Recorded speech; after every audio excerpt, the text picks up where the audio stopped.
What's good with y'all boys? DX back again with another video, and in today's video I'm going to be showing y'all how I color grade my music videos. If you want to learn how to color grade your music videos like this, go ahead and continue watching. I appreciate all the support that I've been getting on my recent videos, so if you're a returning viewer, give me that, and if you're a new viewer, stick around. That being said, let's get into the video. Alright, so now that we're in Premiere, we're going to go ahead and start. First thing you're going to want to do is go ahead to the color section of Premiere. I also wanted to say real quick that I dropped a LUT pack with 2 free LUTs that will be in the description of this video on my Shopify store. So if you guys could, I want you guys to go check that out. Totally free, so just go ahead and download it and try it out. That being said, let's get back into the video. Go ahead and open up basic correction, and the first thing I do is start playing with the exposure so I see what's a good level. I usually like to go darker on the exposure and overall just darker with my contrast and shadows and everything in general. So we're going to go ahead and bring the contrast up, as well as bringing the highlights down. I don't usually like to bring them down too much. I like to leave them, around the middle point of the negatives, somewhere around there. And then we bring the shadows down as well. On top of that, I'll also bring the whites up, and I bring the blacks down farther than I bring the whites up. After I'm done with all that, I go ahead and get into the temperature of the actual clip, and you will have to decipher what kind of style you're going for with the entire video in general. But in most cases, when you're outside in the sun, warm is the way to go. So I'm going to go ahead and change the temperature a little bit warmer. I don't like to play around with it too much and make it too bright, too orange. I just leave it somewhere around the 20 range, or maybe leave it a little bit below that, but we're going to leave it at 20 for now. Next, what you'll want to do is go ahead and open up creative. After you've done that, next thing you'll want to do is go ahead and sharpen your image.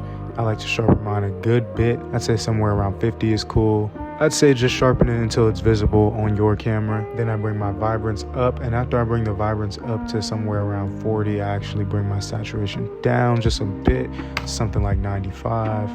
Then we go to the curves, and in most situations I like to use an S curve, which is bringing this down and creating another point up here and bringing it up. Let's go with y'all boys. So real quick, I just wanted to tell y'all about my new preset pack that I just dropped on Shopify. It has over 9 different flashes, zooms, and other effects that you can use to speed up your workflow on After Effects. The pack is real easy to use, and it's real easy to install. All you have to do is drag and drop the file into your Adobe After Effects presets folder. Then when you go over to After Effects, all you're gonna have to do is either drag and drop the effect straight to your timeline on the clip, or create an adjustment layer and drag and drop it on there. So with that being said, I really hope you guys can support. If you can't, that's perfectly fine. I'll be teaching you guys how to do most of these effects on my channel for free anyway. But if you could support, I would absolutely appreciate it. And I can't wait to see what you guys make. Now, usually where the S comes from is when it's deeper than that. But as you can see, this isn't an ideal result that we want. So, we'll call it the S curve, but it really just does that. And as you can see, here's the difference between those two.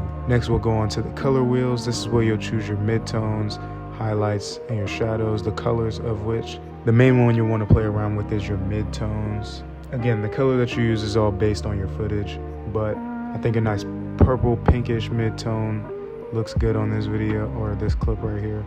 So we'll go ahead and do that, and I'll also bring the midtones down as well as the shadows. Then I'll go ahead and open the vignette, and I'll go ahead and change that to something like 1.5 so that it has a nice noticeable one that you can see on the video. So we'll go ahead and play some of our footage real quick.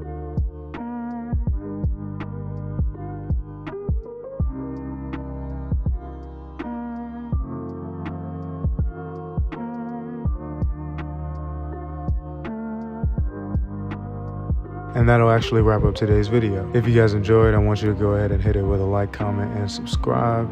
And I'll see you guys in my next tutorial. Peace.